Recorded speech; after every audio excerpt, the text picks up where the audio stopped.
Има една нова рубрика с психолога Ирина Недялкова, съветите на Ирина, и точно днес тя ще ни говори как да обичаме повече себе си и да бъдем по-уверени. Здравейте! Бих искала да ви дам няколко практически съвета за това как да развием в себе си уверено поведение и вътрешната си увереност. Увереното поведение ние обикновено свързваме с високата самооценка, познаване на своите възможности и волеви целенасочен характер. Качества, които рядко се срещат на куп в една човешка личност, но които са необходими за всеки човек, който се стреми към успех и себе реализация. Лошата новина в случай е, че колкото повече ние се нуждаем от чувството за увереност, толкова по-неуверено действаме в живота и не успяваме да го сформираме в себе си.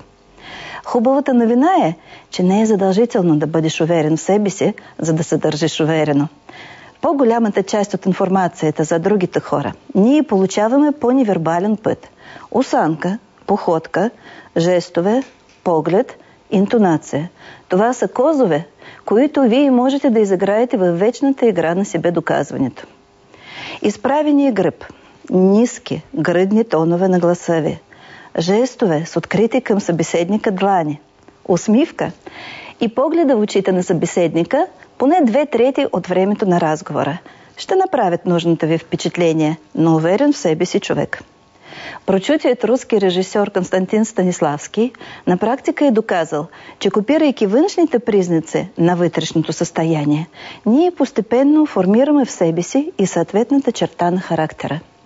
Вие можете да сформирате вашата вътрешна увереност, копирайки външното поведение на уверените в себе си хора.